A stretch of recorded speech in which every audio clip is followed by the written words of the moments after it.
The forest was unnervingly quiet as Alias and the boy stood at the edge of the barrier. Alias's grip on his knife tightened as he scanned the tree line, his eyes darting between the faint movements in the shadows. Beside him, the boy clutched the medallion, its faint glow offering a small but comforting light. "You sure about this?" Alias asked, his voice low. The boy nodded, his gaze unwavering as he stepped closer to the barrier. Alias hesitated before following, his stomach twisting with unease.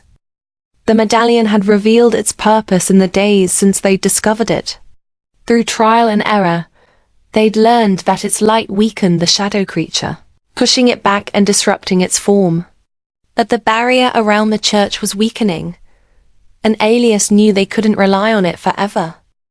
"If this doesn't work, we're going to need a new plan," Alias muttered as he stepped into the damp grass just outside the barrier. The boy turned to him, his expression calm but serious. He pointed at the medallion, then at Alias, before gesturing to the forest. Alias nodded. "Stick close. I'll keep us covered." The moment they crossed the barrier, the atmosphere shifted.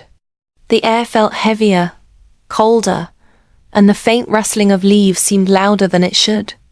Alias's instincts screamed at him to turn back, but he forced himself to move forward, matching the boy's steady pace. The shadow didn't take long to show itself. It emerged from the darkness like an ink spill spreading across the forest floor, its form writhing and twisting as it approached.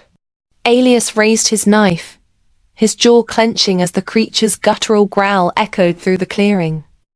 The boy held up the medallion, and its glow intensified, casting beams of light that cut through the darkness.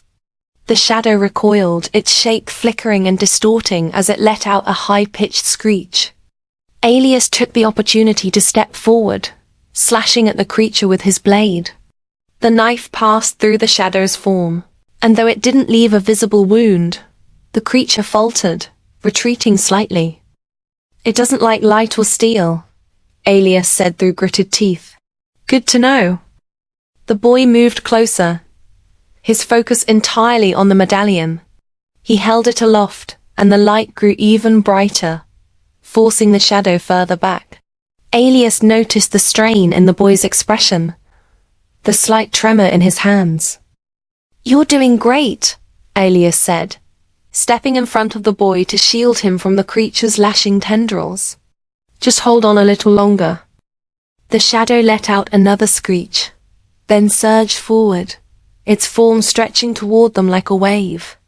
Alias barely had time to react as it crashed against the medallion's light, the impact sending him and the boy stumbling backward. "Are you okay?"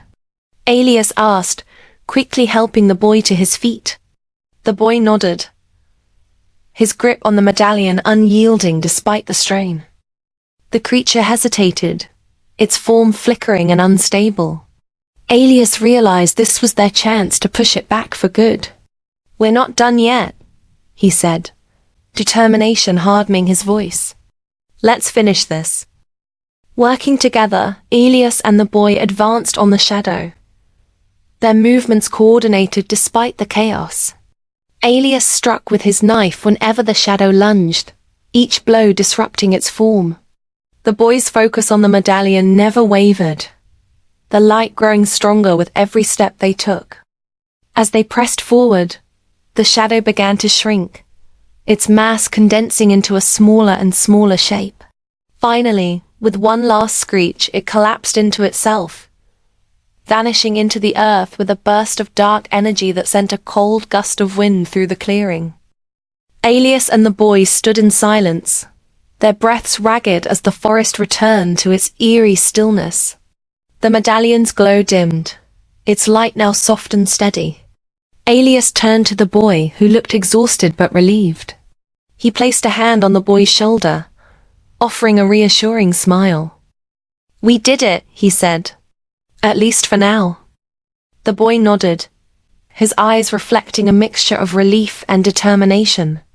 Alias knew this wasn't the end of their struggles, but it was a victory one they'd earned together. As they made their way back to the church, Alias couldn't shake the feeling that the shadow's retreat was only temporary. But for the first time since arriving, he felt hope fragile, like a candle flickering in the wind, but hope nonetheless.